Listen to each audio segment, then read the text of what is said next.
Hello મિત્રો, તો સ્વાગત છે તમારા બધાનું એક નવા વિડીયોમાં। તો ફરી એકવાર આપણા અંબાલાલ પટેલે આગાહી આપી છે અને આગાહી આપતા તેમને જણાવ્યું છે કે આપણા ગુજરાત રાજ્યના કચ્છ જિલ્લા બાજુ ધોધમાર વરસાદ થવાની શક્યતા રહેશે, જેમાં આજુબાજુના ઘણા બધા ગામડાઓને પણ આ વરસાદનો લાભ થશે અથવા તો વરસાદના લીધેથી મોલ પાકને નુકસાન પણ થઈ શકે છે।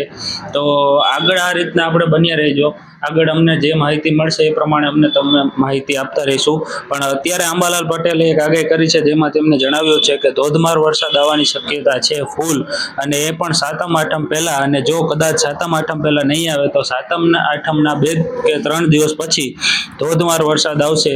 એમાં અમુક ગામડાઓ, અમુક શહેરો છે, જેમાંનું આપણું કચ્છનું ભુજ, જેમાં પણ વરસાદ થવાની શક્યતા છે। અને ભુજ સહિત આપણા ભચાઉમાં પણ વરસાદની શક્યતા ફૂલ રહેશે। તો કચ્છ વિસ્તારના લોકોને જણાવવાનું કે પોતપોતાની રીતના પોતાની સેફટીમાં રહેવું, અને સાતમ આઠમ પછી ફૂલ વરસાદ આવશે તેવી અંબાલાલ પટેલની આગાહી છે। અને નવા વિડીયો જોવા માટે અમારી ચેનલને સબસ્ક્રાઇબ કરો।